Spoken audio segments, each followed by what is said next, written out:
Halo, selamat pagi pemirsa. Ronnie Time seperti biasanya hadir dan pagi ini kita akan berbincang santai dengan seseorang yang luar biasa dan seseorang yang lagi trending topik. Yang saat ini sudah hadir di Ronnie Times pagi hari ini sangat spesial begitu ya, karena mungkin sebentar lagi akan jadi bintang film atau mungkin bintang sinetron, saya nggak tahu.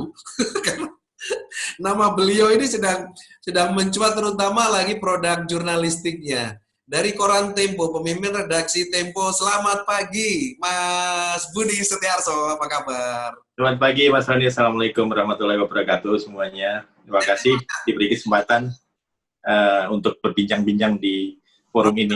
Baik, ya. Ini, waduh, Mas, saya jadi agak ini ya, saya jadi agak merinding juga nih ketika melihat Kenapa, Mas?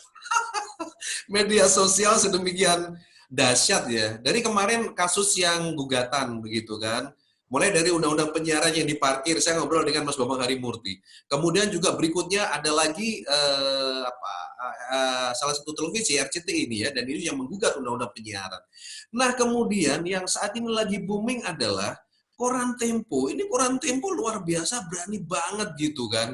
Sebenarnya seberapa jauh sih independensi dari media kita saat ini, Mas, di tengah hiruk-pikuk politik yang mulai memanas? Peran media ini sangat luar biasa sekali saat ini, Mas. Tidak hanya ini ya, tapi di media sosial juga sangat mengambil peran penting begitu. Mas Budi selaku pemimpin redaksi Koran Tempo, Mas, melihat fenomena seperti ini, pendapatnya gimana? Apakah Anda masih yakin kita masih bisa independen, Mas, media-media kita ini, Mas? Baik, terima kasih Mas Roni. Memang akhir-akhir ini kita atau Tempo sebagai salah satu media yang berusaha untuk menjalankan liputan-liputan jurnalisme yang baik gitu ya. Itu sedang menjadi sasaran, kalau bisa disebut serangan gitulah ya. Pertama serangan tentu saja itu di media sosial. Yeah. Yang kedua serangan kepada website kami dengan menggunakan peretasan secara teknologi. Bagi kami ini sebenarnya adalah satu hal yang memang sudah menjadi risiko atau konsekuensi ketika kita mengambil sikap untuk terus bersikap independen. Independen dalam arti begini, di media itu kan sering dipersepsikan, oh media itu harus netral, gitu. Harus netral, tidak boleh mengambil sikap yang berat sebelah gitu. Mungkin kita perlu sedikit berdiskusi ya, mungkin mengklarifikasi gitu bahwa sebenarnya media tidak selalu harus bersikap netral. Maksudnya begini, saya ambil contoh ekstrim gitu ya. Kalau kita menemukan satu fakta, ada seorang nenek-nenek, dia hidup sendiri, tidak memiliki penghasilan tetap, mungkin juga harus survive dengan hidup yang sangat terbatas gitu. Dan kemudian dia mengambil satu buah coklat gitu di perkebunan milik negara, yang kemudian ditangkap polisi dengan tuduhan pencurian, dan akhirnya dia diadili. Ini suatu kisah nyata dulu pernah ada. Menurut saya media tidak boleh bersikap netral dalam hal ini. Kalau netral kan sudah memberitakan, oh si nenek ini dituduh mencuri oleh perkebunan X, gitu, diadili 5 tahun. Udah, faktanya memang begitu. Itu yang disebut sebagai netral. Tapi apakah memang media, terutama kita ini kan terdiri dari manusia-manusia yang punya empati, punya juga value yang kita perjuangkan. Apakah dalam situasi seperti itu kita harus bersikap netral?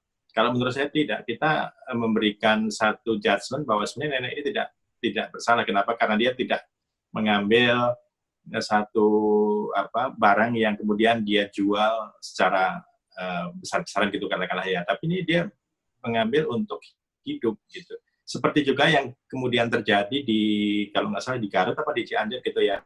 Ketika ada seorang bapak yang harus mencuri HP majikannya gitu. Kenapa? Karena anaknya nggak bisa sekolah kalau tanpa gadget. Nah, betul dia. Sama juga dengan kasus ini ya. Kalau kita berbicara soal kasus per kasus ya, Mas Budi ya. Yeah. Di Jawa Timur juga ada seorang nenek itu yang dia hanya mengambil ranting ya. Dia hanya betul. Tapi kebetulan itu ada di KPPH atau apa gitu kan. Nah, betul. Nah, udah mengambil kayu padahal ranting yang diambil. Iya, betul. Nah, ini Betul, betul. Ini apakah kita harus netral? Netral kan berarti ya sudah kita nggak punya sikap sama sekali terhadap persoalan ini. Betul bahwa misalnya mencuri itu kriminal, iya, tapi uh, kita juga harus melihat sisi manusianya. Sebenarnya mens rea-nya itu apa sih? Gitu. Apakah dia mencuri untuk memang kejahatan atau ya dia untuk bertahan hidup? Itu diskusinya bisa panjang, tapi yang ingin saya katakan adalah media itu tidak selalu harus bersikap netral, termasuk dalam hal politik gitu. Dalam hal ini, menurut saya yang penting adalah media harus bersikap independen. Independen dari tekanan politik, independen dari tekanan bisnis, independen dari tekanan pemiliknya, gitu ya. Kan misalnya ada satu media yang share-nya atau sahamnya dikuasai oleh satu konglomerat. Nah, ujian independensinya adalah apakah ketika mereka mengambil sikap terhadap suatu isu itu dipengaruhi oleh pemiliknya atau tidak. Atau sebenarnya mereka value-nya memang ada dan kemudian didiskusikan di newsroom-nya berdasarkan basis-basis yang paling gampang itu kan apakah ini kepentingan publik atau kepentingan orang per orang atau sebenarnya ini ya hanya sikap emosional dari wartawannya kan nggak. Ini yang mesti harus diukur. Karena itu di Tempo kami selalu menggunakan satu forum diskusi untuk mengambil keputusan. Jadi di setiap pekan kita ada satu rapat editorial yang diikuti oleh semua editor ke atas gitu sampai pempret. Kita mengundang juga ahli-ahli dari luar, evaluator dari luar untuk memutuskan satu persoalan gitu. Katakanlah misalnya ada satu kebijakan pemerintah. Ketika kemudian keluar dari tajuk atau opini di majalah Tempo atau di koran Tempo itu bukan sikap saya sendiri atau pemret majalah sendiri atau penulisnya sendiri, tapi itu adalah sikap kelembagaan yang merupakan hasil diskusi. Jadi itu sebenarnya perwujudan dari sikap independen gitu. Iya, iya. Dari newsroom-nya. Gitu. Betul, oke. Jadi memang mungkin ini harus tahu ya, masyarakat ya Mas Budi ya, bahwa ketika sebuah media itu mengeluarkan sebuah produk jurnalistiknya, ini pasti melalui tahapan-tahapan. Satu diantaranya adalah rapat redaksi, ya. Di rapat redaksi ini akan diuji nih, berita ini layak tayang atau tidak, kuat enggak nih sumber-sumbernya kan di situ ya. Nah ini harus dan ketika sebuah berita diturunkan, sudah dinaikkan, dicetak dan sebagainya, berarti ini sudah memenuhi kaidah-kaidah jurnalistik dan jurnalistik ya. Mungkin saya perlu tambahkan sedikit Mas Roni. Tadi soal setelah diputuskan independen itu sikap, tetapi tetap kita ketika kemudian melakukan reportase, melakukan produk jurnalistik itu kita tetap menghargai atau memberikan tempat kepada semua pihak yang berkepentingan. Itu kalau artinya itu ada cover both-nya gitu. Jadi di produk jurnalistik meskipun kita sudah punya sikap keredaksian ya. Misalnya gini, ada satu pemilu yang diikuti oleh 2 kandidat. Terus kemudian dari diskusi kita mengambil untung ruginya, ada satu orang yang mungkin belum punya sejarah di masa lalu, dia belum punya pengalaman banyak, tapi dia juga tidak punya sejarah yang kita anggap gelap di masa lalu gitu lah ya.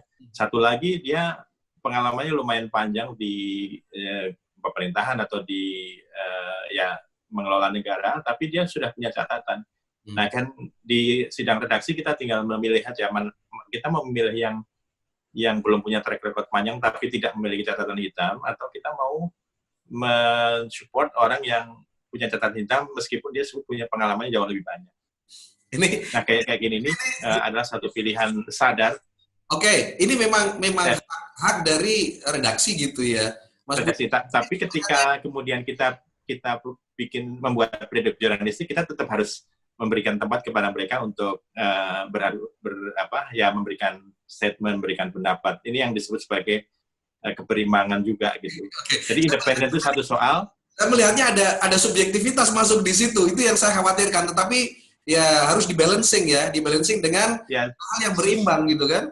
Iya, subjektivitas itu pasti ada Mas, tapi dikontrol dengan istilah kerennya ya kolektif kolegial gitu lah. Dari orang satu pendapat saya mungkin harus ada devil advocate-nya gitu yang berperan sebagai orang yang selalu men-challenge dari pendapat-pendapat yang bahkan pendapat umum gitu. Nah ini membuat diskusinya jadi lebih hidup dan kita merasa lebih merdeka gitu untuk mengambil sikap. Karena itu kalau satu isu yang kita angkat kemudian dijadikan pro kontra gitu di publik, itu adalah hal biasa gitu. Jadi kadang-kadang ketika kita dianggap menguntungkan pemerintah, pasti kemudian akan diserang oleh kubu yang satunya. Kalau kita kemudian dianggap kritis sekali terhadap pemerintah, biasanya kita akan diserang oleh kubu yang satunya lagi. Dan itu lazim selalu kita alami gitu. Jadi Mas ini Budi, bukan hal yang baru juga. Ya. Mas Budi, saya mau tanya nih, Ya. Tempo berada di posisi sebelah mana nih? Koran Tempo ini berada di posisi Ya, sebelah. itu. Kalau ini dikatakan kalau Uh, kalau kita berkata tentang mungkin kita ini wah kita condong ke pemerintah gitu kan. Kalau kita ngomongnya agak berbeda lagi, wah ini oposisi ini. Sekarang saya tanya nih, Koran Tempo ini posisinya di mana nih?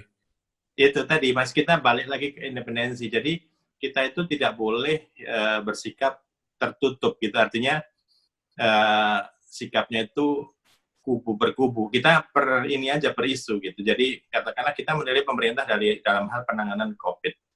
Apakah betul mereka apakah seperti klaim pemerintah bahwa mereka sudah bekerja keras, sudah berusaha semaksimal mungkin dari awal, atau sebenarnya itu sikap mereka itu lebih menggampangkan persoalan dari awal. Nah, ini kan bisa dinilai. Dalam hal ini kita sangat kritis terhadap langkah pemerintah menangani COVID ini, termasuk ketika kemudian pemerintah juga kita nilai banyak melakukan hal-hal yang membatasi kemerdekaan berpendapat, termasuk represif yang sangat kita khawatirkan itu bisa kembali ke masa lalu gitu ya. Misalnya ada diskusi yang dibubarkan dengan alasan mengganggu stabilitas, dengan alasan ini menuju makar, padahal diskusi ilmiah itu kan biasa sekali harusnya ya, apalagi ini dilakukan di kampus, dilakukan di universitas yang memang seharusnya diberi kebebasan seluas-luasnya agar mereka juga bersikap kritis, kreatif gitu. Nah, tapi Mas, beberapa dalam pembubaran itu kan yang melakukan bukan pemerintah tuh, seperti di Jogja yang membubarkan adalah rektornya kayak gitu. Artinya betul, ini ya. Betul, tapi memang nggak ada satu bukti langsung ya bahwa yang melakukan misalnya katakanlah pemerintah. Tapi sikap diam dari pemerintah pun itu kan sebetulnya seperti melari dari tanggung jawab. Harusnya ketika memang pemerintah tidak melakukan pembubaran atau misalnya teror ya, itu kan panitianya itu diteror. Ada sampai didatangi oleh misalnya tukang Gojek membawa pesanan makanan yang tidak dia pesan, sampai lebih dari 3 GoFood datang bersamaan. Nah ini bagian dari teror yang saya kira tidak bisa dilakukan oleh orang-orang biasa kan. Gimana sih orang bisa meretas akun aplikasi online milik seseorang dan kemudian dia bisa seolah-olah dia pakai. Ini pasti bukan orang yang sembarangan. Nah, apakah ini pemerintah? Belum tentu, kita belum bisa membuktikan.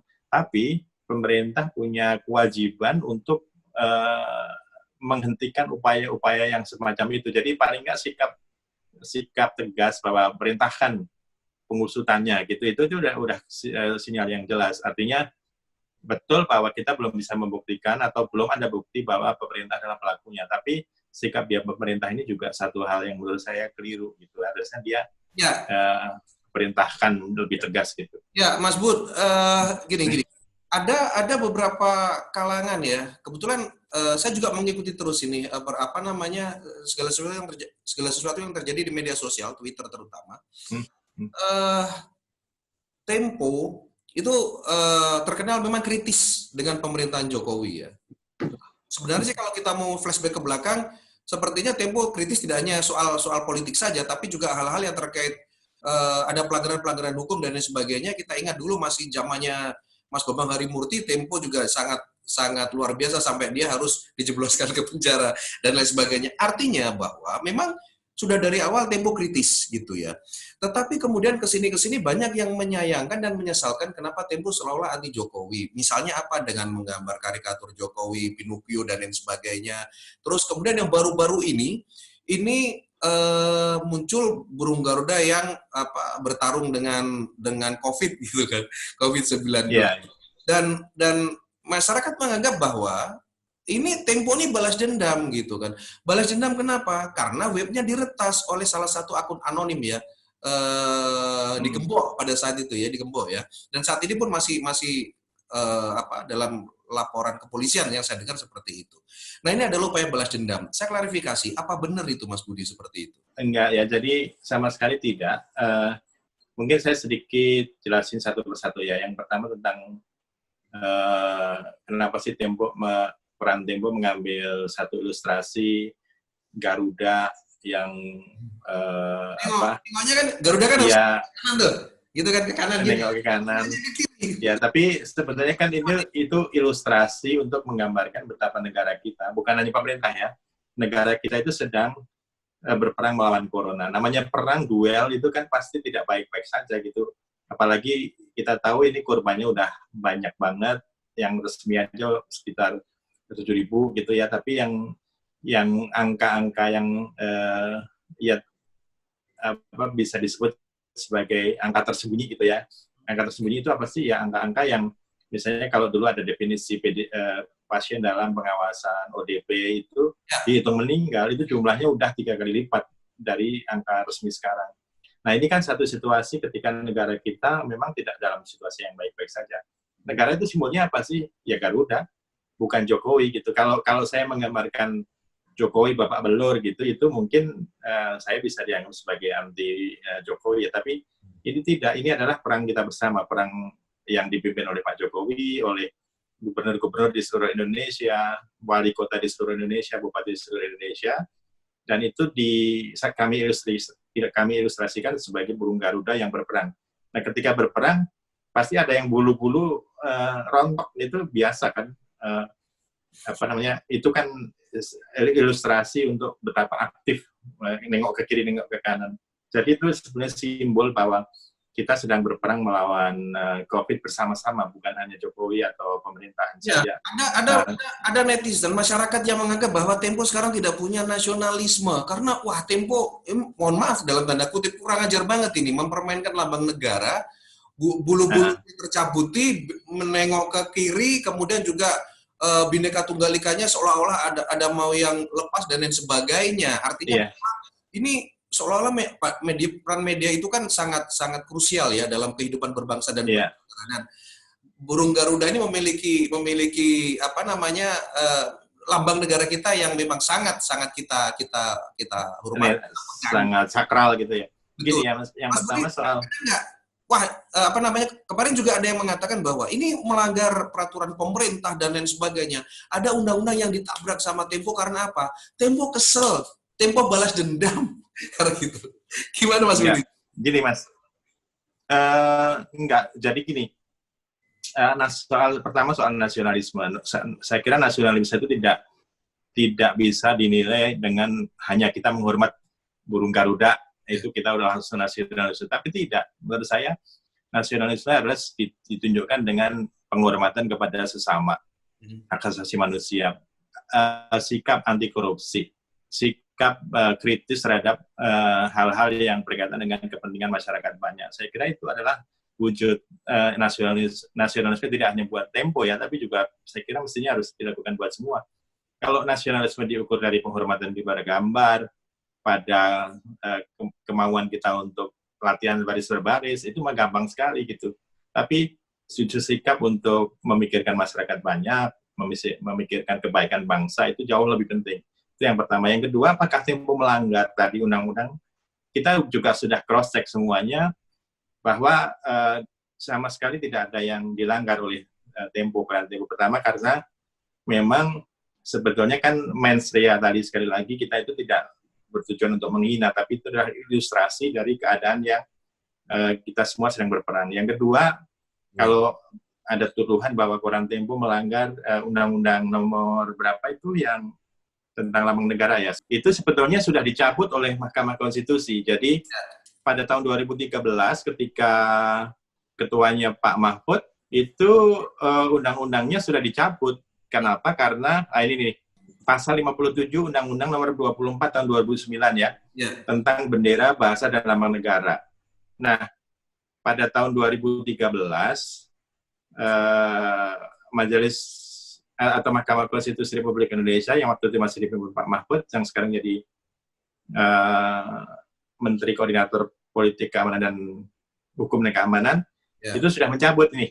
Ada satu di webnya yang mungkin bisa di cross-check, judulnya Langgar Kebebasan Berekspresi, Larangan Penggunaan Lambang Negara Dinyatakan Inkonstitusional. Jadi ini sudah ada keputusannya pembatasan penggunaan lambang negara yang tertuang dalam pasal 57 huruf D Undang-Undang Nomor 24 2009 tentang bendera, bahasa dan lambang negara serta lagu kebangsaan merupakan bentuk pengakalangan ekspresi. Jadi sebetulnya apa yang dituduhkan oleh teman-teman di sosial media bahwa Koran Tempo melanggar Undang-Undang Nomor Undang-Undang tentang penggunaan lambang negara itu sama sekali tidak benar gitu dari sisi hukum ya. Tapi yang jauh lebih penting adalah tujuan dari ilustrasi itu sekali lagi bukan untuk menghina negara, apalagi kita tidak nasionalis gitu ya, enggak. Kita sedang melakukan satu penggambaran betapa kita semua ini sedang berperang melawan corona dan kita tidak boleh lengah. Caranya apa ya? Dengan menggunakan masker di setiap kali kesempatan kita harus keluar, Oke, harus Mas menjaga jarak dan seterusnya. bahwa Tempo menganggap cover dari koran Tempo yang bikin heboh itu, yang burung Garuda bertarung, itu adalah sebuah karya jurnalistik ya Mas Budi ya?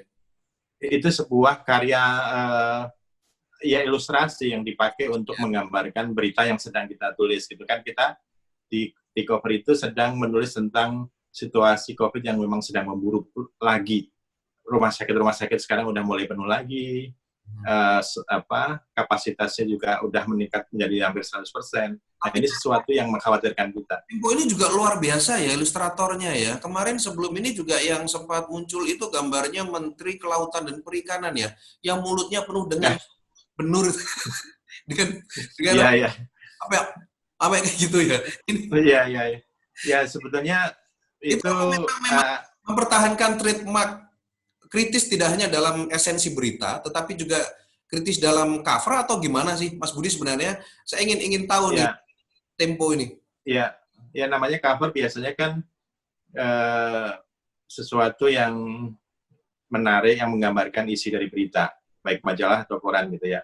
Kalau majalah yang tadi disebut benur itu kan menggambarkan ketika menteri baru ini memberikan izin ekspor benih benur. Ini kita persepsikan sebagai pesta. Kenapa? Karena ada banyak pengusaha-pengusaha dari lingkungan partai yang kemudian menikmati peluang itu. Nah, ini pesta, menggambarkan pesta. Kenapa Pak menterinya? Ya, memang menteri ini simbol kebijakan baru ini kan. Dia kan yang membedakan kebijakan sekarang dengan zamannya Bu Susi gitu ya. Pak Edi Prabowo mengambil atau membolehkan ekspor benih benur. Demikian juga di cover koran Tempo itu juga kita diskusi. Ini semua ya, cover koran Tempo, cover majalah itu hasil diskusi juga.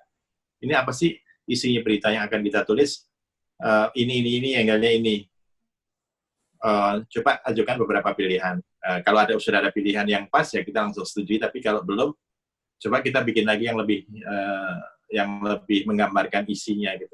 Ya, balik lagi Mas Budi ke masalah eksistensi media ya, terutama koran Tempo ya.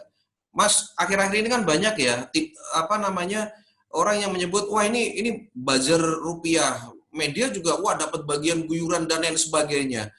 Pendapat Mas Budi gimana Mas dengan anggapan dan tudingan-tudingan miring seperti itu? Karena apapun media itu kan memang kita berpihak tapi pada kebenaran, bukan berpihak pada faktanya. Belum tentu kita harus berpihak pada sebuah fakta, tetapi kita memang berpihak pada kebenaran kan begitu kan. Oke, nah menyikapi wah ini pasti buzzer rupiah dan lain sebagainya, influencer dan wah gimana nih Mas Budi menyikapi itu gimana nih, terutama Tempo ya, ini gimana menyikapi itu Mas? Ya, yang sekarang dikembangkan oleh teman-teman yang bergerak di bidang sosial media kan, wah majalah Tempo, koran Tempo itu sekarang kritis terhadap buzzer, terhadap influencer karena rezeki mereka tergerus oleh pengguyuran dana ke kelompok sosial media influencer atau buzzer ini kan. Mereka melupakan satu hal bahwa sebetulnya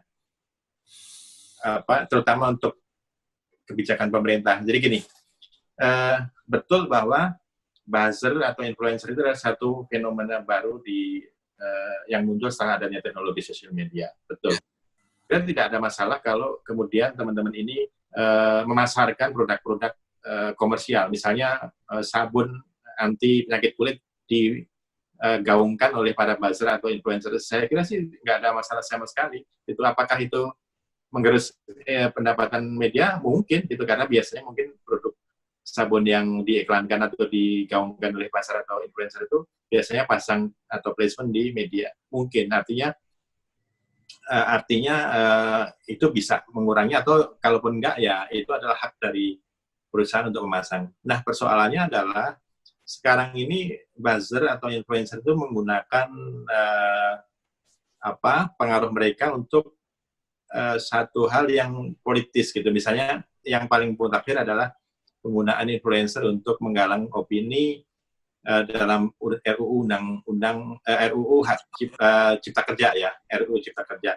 Nah, ini kan sebetulnya pemerintah menganggap bahwa kebijakan yang mereka ambil itu adalah sebagai barang komoditi yang seolah-olah akan dijual, sehingga dengan menggunakan influencer atau buzzer itu masyarakat kemudian diharapkan akan menerima gitu. Padahal sebetulnya ini kan pengambilan kebijakan yang harusnya didiskusikan secara lebih proper, lebih lebih beradab lah diskusinya dengan forum-forum yang memang dipakai untuk itu. Nah, kalau keputusan diambil hanya karena misalnya jadi trending topic atau jadi pembicaraan karena digaungkan oleh influencer, ini kan bahayanya di situ. Kenapa? Karena tadi seolah-olah semua rencana pemerintah itu benar adanya tanpa ada proses diskusi. Kenapa? Karena begitu jadi trending topic yang itu biasanya digerakkan juga oleh algoritma teknologi dan seolah-olah dianggap sebagai pendapat mayoritas. Nah, ini kan di sini bahayanya, seolah-olah rencana yang mereka bikin ini benar dan diterima oleh masyarakat, padahal diterima masyarakat ini adalah produk dari algoritma. Nah, ini yang menurut saya bahayanya di situ ya. Seru lagi nih, ada yang lebih seru lagi nih. Ya. Kenapa Tempo kritis? Kenapa koran Tempo kritis akhir-akhir ini? Tidak hanya koran, TV juga. Kritis akhir-akhir ini karena Tempo ini saat ini dikenal dekat dengan Pak Gubernur, Pak Anies Baswedan, Gubernur. Dan ini ke depan dan sebagainya. Apapun ini adalah sebuah realita dan ini sebuah pendapat ya Mas ya dari Tempo ini klarifikasi masalah ini. Iya, oke. Dekat, mungkin saya dekat. Kenapa? Karena memang saya teman mahasiswanya. Mungkin ya, kalau dianggap sebagai kedekatan. Tapi apakah memengaruhi berita di koran Tempo? Independensi, ya tinggal dinilai aja apakah kita menguntungkan secara pemberitaannya semua menguntungkan pemerintah DKI, apakah betul-betul tidak ada kritis. Ada analisa justru kita itu mayoritas negatif terhadap pemerintah DKI ya. Kalau kita bedah satu persatu, kan berita ada tone negatif, ada tone positif ya. Kalau yang independen itu malah kita mayoritasnya itu katanya kritis gitu. Kalau dari hasil yang saya lihat di analisis teman-teman yang melakukan itu ya. Nah, apakah kemudian semuanya juga berteman? Ya nggak tahu. Kita berteman dengan semua orang kan. Apakah juga akhir-akhir ini saja kritis terhadap Pak Jokowi? Enggak juga. 1 bulan setelah Pak Jokowi dilantik, majalah Tempo itu menerbitkan satu laporan yang gambarnya itu Pak Jokowi menghadap ke drum minyak itu, dan di dalam atas drum minyak itu ada bayangannya Surya Paloh. Jadi itu 1 bulan setelah Pak Jokowi dilantik tahun 2014 ya. Artinya itu udah sejak periode pertama. Kenapa? Karena waktu itu kita mendapatkan informasi bahwa Pak Surya Paloh itu menggandeng satu pengusaha dari Tiongkok gitu ya untuk mengabulkan impor minyak yang katanya lebih murah dari Angola. Nah, ternyata kan sekarang nggak benar juga, karena waktu itu bahkan sebelum Pak Jokowi dilantik, pertemuan antara Pak Surya Paloh dengan pengusaha dari Cina yang kemudian kalau nggak salah sekarang ditangkap aparat di Cina karena korupsi gitu ya. Itu kita muat sebulan setelah Pak Jokowi dilantik.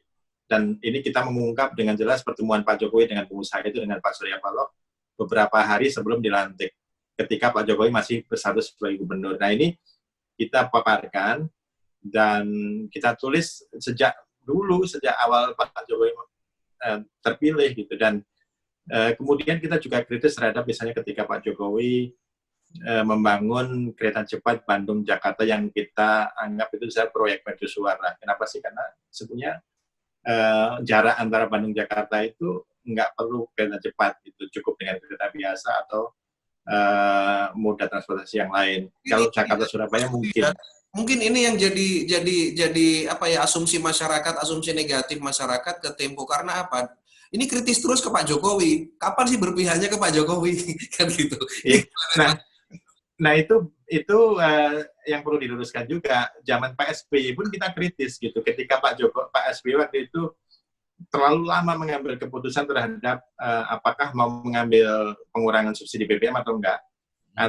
Ini keputusannya lama dan itu akhirnya ekonominya kita anggap juga mulai terpengaruh. Kita bikin satu cover story namanya waktu itu gambar Pak SBY, judulnya SBY dengan kepanjangannya selalu bimbang ya. Nah, itu zamannya Pak SBY.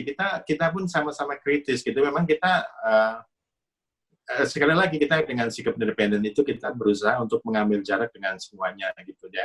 Artinya ketika orang sudah mengambil, mungkin kita kurang dekat apa sih dengan Gus Dur, kurang dekat apa dengan Pak SBY, kurang dekat apa dengan Pak Jokowi ya. Pak Jokowi itu kita pilih tahun 2010 itu sebagai salah satu bupati atau wali kota yang terbaik dari 10 pilihan Tempo ya. Tahun 2012 ketika jadi gubernur pun kita mengambil bikin cover yang cukup positif dengan Pak Jokowi. Tapi begitu beliau sudah jadi pemerintah, ya memang kewajiban kita untuk mengingatkan kalau pemerintah yang sedang berkuasa itu kita anggap memberikan atau memutuskan satu hal yang berbahaya bagi publik atau setidaknya itu kurang pas lah terhadap demokrasi, terhadap ekonomi dan seterusnya. Dan itu adalah basisnya sekali lagi diskusi yang independen, diskusi yang tidak berbasiskan pada ketidaksukaan pada orang, dan itu adalah memang tugas dari pers gitu. Jadi sekali lagi kita tidak kritis hanya kepada Pak Jokowi, kepada Pak SBY juga iya, kepada Pak Habibie apalagi, kepada Bu Megawati apalagi, kepada Pak Gus Dur yang sangat dekat dengan Tempo. Gus Dur itu dulu kolumnis Tempo dan kalau nulis kolom itu di kantor Tempo itu sering sekali gitu. Sangat dekat, bahkan Tempo menitip atau memberikan cuti di luar tanggungan kepada Mas Wahyu Muryadi untuk menjadi protokolernya Gus Dur. Apakah kemudian kita kritis gitu ya? 100% mendukung? Enggak, kita kritis juga kepada Gus Dur gitu. Nah ini saya kira yang mungkin tidak, karena anak-anak muda yang di sosmed itu mungkin barangkali belum paham terhadap sejarah pers seperti itu. Saya kira ini kesempatan yang tepat buat kita untuk menjelaskan itu. Mas Budi, satu lagi nih sebelum kita tutup ya, Mas Budi, ada nggak rencana untuk permintaan maaf terkait dengan cover Garuda yang nengok ke kiri? Minta maaf kepada siapa ya? Karena sebetulnya sekali lagi ini adalah satu tafsiran dari situasi sekarang, ilustrasi untuk menggambarkan perang kita, negara kita, bukan hanya pemerintah, kita semua terhadap COVID. Makanya kan ada Garuda, ada gambar virus yang gede-gede gitu ya.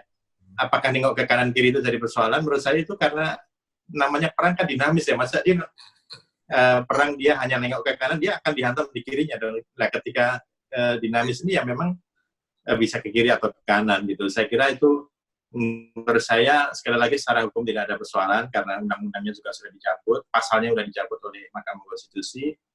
Secara estetika juga saya kira menurut saya itu adalah satu hal yang wajar gitu. Kalau kita lihat di internet sebetulnya model ilustrasi semacam itu pun banyak gitu dan itu bukan karya originalnya teman-teman di Tempo ya, karena memang pasti ada satu ide dari manapun yang kita pakai ya.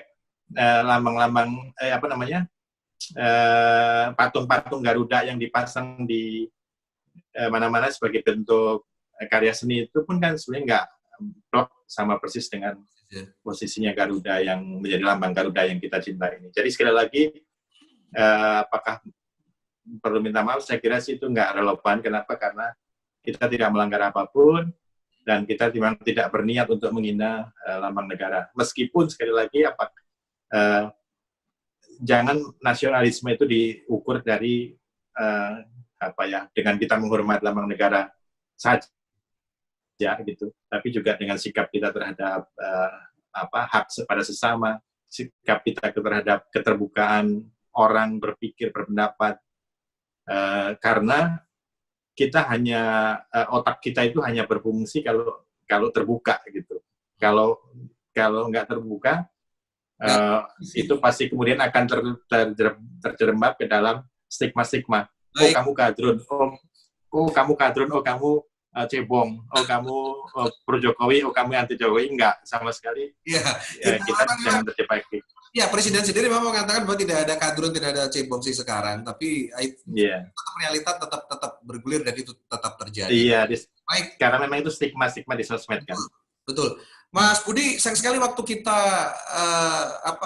segera berakhir, tapi apapun kita paham bahwa Tempo ini memiliki ciri, memiliki gaya. Ketika saya mengkritik orang dengan gaya saya, maka Tempo pun demikian, punya style gitu kan, untuk mengkritik sebuah kebijakan. Dan inilah gaya Tempo. Sepakat dengan saya, Mas Budi?